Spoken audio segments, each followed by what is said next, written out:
안녕하세요. 축진먹입니다. 맨체스터 유나이티드가 마이클 캐릭 임시 감독을 선임했습니다. 이번 영상에서는 캐릭의 선임 과정을 간단히 알아보도록 하겠고요. 솔샤르 대신에 캐릭이 선택받은 이유, 그리고 캐릭과 함께하는 코치진은 누구인지, 그리고 가장 중요한 캐릭의 전술적 특성은 어떻게 되는지 한번 알아보도록 하겠습니다. 일단 캐릭이 선임되기 며칠 전까지만 해도 웨인 루니 이런 과거의 동료들과 카리브해에서 평화로운 그런 나날을 보내고 있었대요. 바베이도스라는 지역에서 그러고 있었는데 캐릭이 태국 자선 골프 대회 참가하는 그런 일정까지 있고 그랬었는데 이 연락을 듣고 맨체스터로 즉시 복귀했다고 합니다. 그리고 캐릭의 이런 임시감독 복귀는 이름은 임시감독인데 어떻게 보면 이번 시즌 말까지 정식 계약의 형태로 임시감독을 한다? 이렇게 보시면 좋을 것 같습니다. 그리고 이제 구단 측에서도 단순한 땜빵 이런 게 아니라 시즌 종료까지 팀을 책임지는 성격으로 이제 발표를 했습니다. 캐릭은 이번에 임시감독이 처음이 아니죠. 2021년에 이미 맨유의 임시감독을 맡았던 적이 있습니다. 그때 이제 3경기 맡았었는데 2승 1무 했었고요. 에메리 감독의 비아레알, 아르테타 감독의 아스날 상대로 이겼고요. 투엘의 첼시 상대로 무승부를 거뒀습니다. 임시감독 치고는 상당히 좋은 성과를 거두고 이제 물러났었죠. 이제 아모림이 경질되고 나서 보드진에서도 좀 생각이 있었을 거예요. 어떤 사람을 감독으로 임시로 데려와야 될까? 사실 이럴 때 약간 관행적 아니면 전형적으로 떠올릴 수 있는 게 구단의 레전드 출신 인물들을 데려오는 거죠. 어쨌든 간 경질이 됐다는 건 정상적인 상황은 아니라는 거고 그런 것들을 수습하기 위해서 일단 선수들이 좀 존경심이 있거나 말을 잘 들을 수 있는 사람이 임시 감독을 맡는 게 좋습니다. 그래서 올드 트래포드와의 연결고리라고 해야 되나? 그런 것들이 좀 진하게 있는 사람을 선택하는 게 좋은데 그래서 이제 윌콕스 그러니까 아모림과의 어떤 갈등의 중심에 섰던 그런 디렉터죠. 그 디렉터가 캐릭, 솔샤르, 반니 이렇게 3명으로 후보를 압축했다고 합니다. 근데 이제 반니는 최근에 임시감독을 했었잖아요. 그래서 이미 파악이 완료됐었고 반니 대신에 이제 캐릭과 솔샤르는 대면 면접을 진행했다고 합니다. 근데 이제 여기서 캐릭과 솔샤르 사이에서 고민을 많이 했다고 알려져 있는데요. 이제 솔샤르는 약간 장기적으로 가는 걸 좀 원했던 것 같습니다. 그런데 맨유 보드진은 아직 확실하진 않은데 일단은 캐릭 체제로 몇 개월간 간 뒤에 여름에 제대로 된 감독을 한번 찾아보려고 하는 것 같거든요. 그랬을 경우에는 솔샤르의 그런 태도가 약간은 부담스러울 수 있겠죠. 그리고 솔샤르는 사실 맨유 감독 이후에는 감독으로서 엄청 긴 기간 부임했던 것도 아니고 명확한 성과를 거뒀던 것도 아니기 때문에 이 보드진 측에서는 외부에서 맨유를 보는 그런 이미지에 캐릭이 더 맞다고 생각을 했던 것 같습니다. 이제 솔샤르를 다시 부임시켰을 때는 뭔가 과거로 돌아가는 듯한 느낌을 좀 느낄 수가 있으니까 그런 식으로 결정을 했던 것 같고 캐릭은 어쨌든 간 맨유 임시감독이 있었지만 중간에 미들즈브러라는 굵직한 감독 경력이 있긴 했거든요. 그래서 뭔가 캐릭은 약간 새로운 시도, 깔끔한 단절 이런 느낌이 있다면 솔샤르는 과거로 돌아가는 그런 느낌 때문에도 캐릭을 더 윌콕스가 선호했던 거로 알려져 있습니다. 그리고 맨유의 전설, 절대적인 인물이죠.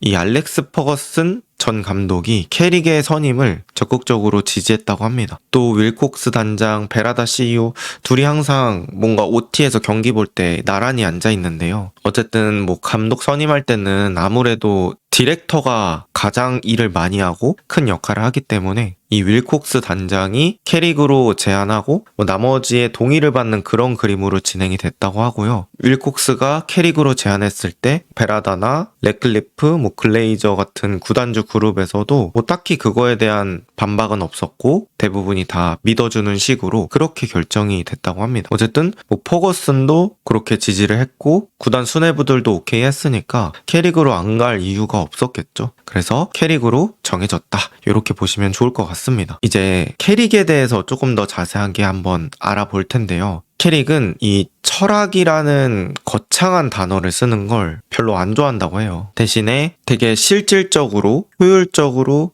작동될 수 있는 그런 전술, 뭐 실전 중심의 아이디어 이런 것들을 더 중요시한다고 합니다. 그리고 미들즈브러 시절에 139경기를 맡았던 그런 경험도 있어서 챔피언십 레벨이긴 하지만 나름 또 감독 경력이 아예 전무한 건 아니다. 이렇게 볼 수 있을 것 같고요. 캐릭이 내부적으로 되게 높은 평가를 받았던 이유는 지금 맨유 선수들에 대한 이해도가 높다는 그런 포인트도 있었다고 합니다. 뭐 여러분들도 아시겠지만 임시 감독이면 저는 크게 많은 것을 바꾸기는 어렵다라고 생각을 해요. 그러면 가장 효과적이고 즉시 성과가 나올 수 있는 방법이 선수들의 특성을 파악해서 가장 잘할 수 있는 위치에 배치해주고 선수들을 제대로 이용해 먹는 거잖아요. 사실 저는 그것만 해도 축구가 되게 좋아질 수 있다고 생각을 합니다. 어쨌든 그런 부분이 저는 되게 긍정적으로 보여지고요. 또 솔샤르에 비해서 나이가 어리다는 것도 한몫한 것 같아요. 캐릭은 1981년생, 만으로 44살입니다. 어쨌든 이런 부분들이 이제 캐릭을 좀 설명하는 내용이 될 수 있겠다. 이렇게 보시면 좋을 것 같고요. 코치진도 되게 화려한 것 같아요. 이제 뭐 잉글랜드 국가대표팀과 첼시에서 오랜 기간 사우스게이트 감독, 그러니까 남문 감독의 옆을 보좌했던 스티브 홀랜드라는 수석 코치를 데려왔습니다. 그리고 이제 캐릭이 뭐 미들즈브러에서 139경기 정도 지휘를 했었지만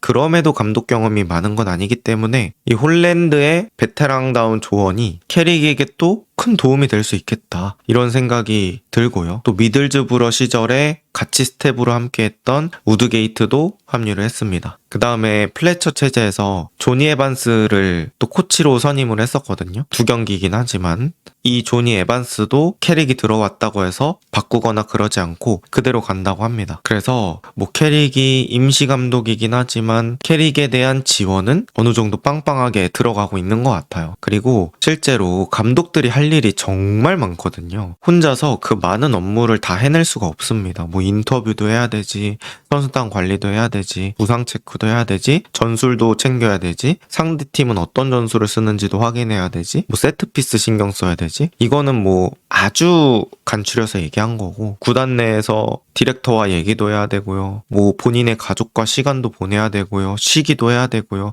이동도 해야 되고요. 정말 할 게 많습니다. 그래서 저는 이 분업화가 정말 중요한 감독의 덕목이라고 생각을 하는데 여기서 이러한 화려한 코치진은 그래도 캐릭한테 좀 도움이 될 수 있겠다라는 생각이 있고요. 그 다음에 이제 캐릭의 전술적인 특성을 한번 말씀드려 보도록 하겠습니다. 캐릭은 거의 4-2-3-1 전술을 사용했다고 해요. 전체 경기에서 한 90% 정도를 4-2-3-1을 사용했다. 근데 뭐 캐릭도 인터뷰 같은 거에서 유추해 보면은 형식상의 그런 포메이션은 그렇게 중요하게 생각하지는 않는 것 같습니다. 뭐 여러분들도 아시겠지만 이렇게 4-2-3-1로 나온다고 하더라도 경기 중에 계속 이 4-2-3-1로 유지되면서 게임이 되는 건 아니잖아요. 그래서 이거는 말 그대로 스타팅 포메이션이라고 보시면 될 것 같고 경기 중에는 뭐 여러 가지 변동이 있을 수 있다. 근데 이제 중요한 건 어쨌든 간 처음에 포백 베이스의 전술을 사용한다. 이 부분이 되겠습니다. 그리고 저는 개인적으로는 지금 맨유의 스쿼드에서 포백으로 충분히 퍼포먼스를 낼 수 있는 선수단이다 라고 느끼고 있고요. 그리고 이제 빌드업 할 때도 아까 말씀드렸던 것처럼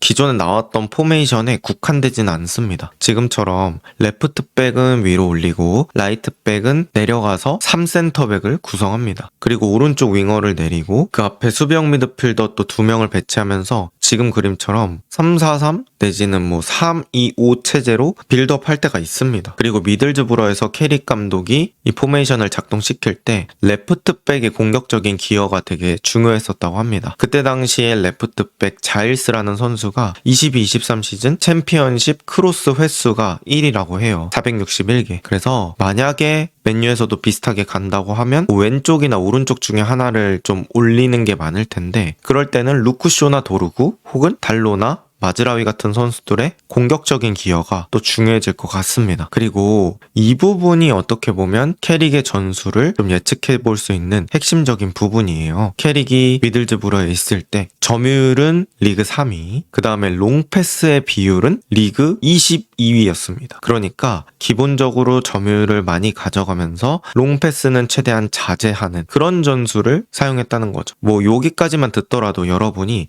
대충 어떤 성향의 팀인지는 아실 수 있을 거예요. 그리고 슈팅당 XG 값이 0.13, 리그 1위였는데 이 부분은 어떤 의미로 해석하면 되냐면 FM이라는 게임에 보면은 침착하게 기회를 만드는 그런 옵션이 있어요. 그 얘기는 뭐냐면 중거리 슈팅 같은 거는 최대한 자제하면서 확실한 기회에서만 슈팅하고 그렇지 않았을 때는 점유하는 식으로 게임을 가져가는 거죠. 그래서 이런 슈팅당 XG 값이 높다고 생각을 합니다. 아무래도 박스 안에서의 슈팅이 많아지지 않을까 싶어요. 그 다음에 그 아래 어택 스피드, 다이렉트 어택스 이런 것들 보면 공격 스피드는 21위, 다이렉트 공격은 리그 15위였습니다. 이게 다 하위권인데 그러니까 뭐 역습에서의 속도나 역습의 빈도 이런 부분들은 엄청나게 많지는 않다. 기본적으로 좀 점유율 베이스로 가는 그런 스타일을 미들즈브러에서는 했었다. 이렇게 보시면 좋을 것 같아요. 근데 이게 지금의 맨유에서도 이어질이라는 그런 보장은 없긴 한데요. 이런 느낌이라고 보시면 좋을 것 같습니다. 근데 이제 한 가지 단점으로 그 당시에 지적되었던 부분이 있는데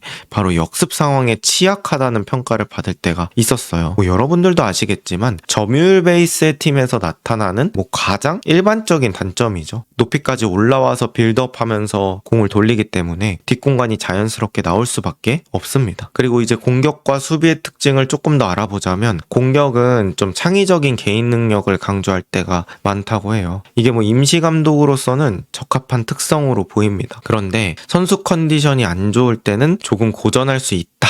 라는 부분이 또 단점이 되겠고요. 수비 시에는 뭐 공을 뺏겼을 때 바로 역압박 가면서 그걸 뺏어오려는 그런 노력을 하기보다는 빠르게 4-4-2 수비 형태를 만드는 것에 집중한다고 합니다. 그래서 빠르게 내려와서 버티면서 수비하는 식으로 하면서 조금 보수적인 수비 방식이라고 해야 될까요? 그런 것들을 추구하는 것 같습니다. 그래서 제가 느꼈을 때는 뭔가 이런 방식들이 점유율 가져가고 그 다음에 수비도 막 압박하면서 역압박하는 게 아니라 4-4-2로 가져가는 거. 근데 어느 정도 중앙에서 지키는 4-4-2를 가져가는 건 제가 느꼈을 때는 체력을 엄청나게 쏟아내는 전술은 아니라고 느껴지거든요. 그래서 그런 부분들이 좀 특징적이지 않을까 싶습니다.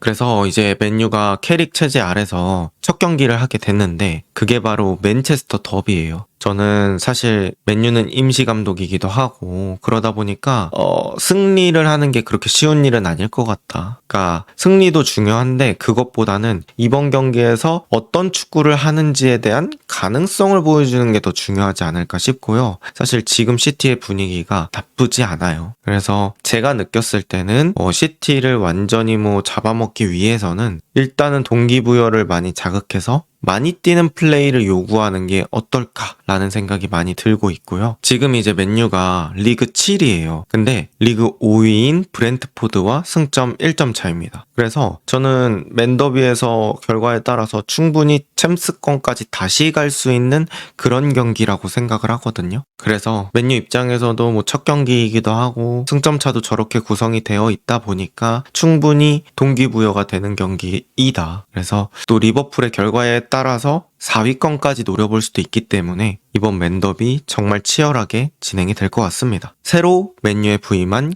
캐릭은 어떤 퍼포먼스를 보여줄 수 있을까요? 이번 영상은 여기까지입니다. 좋은 하루 보내세요.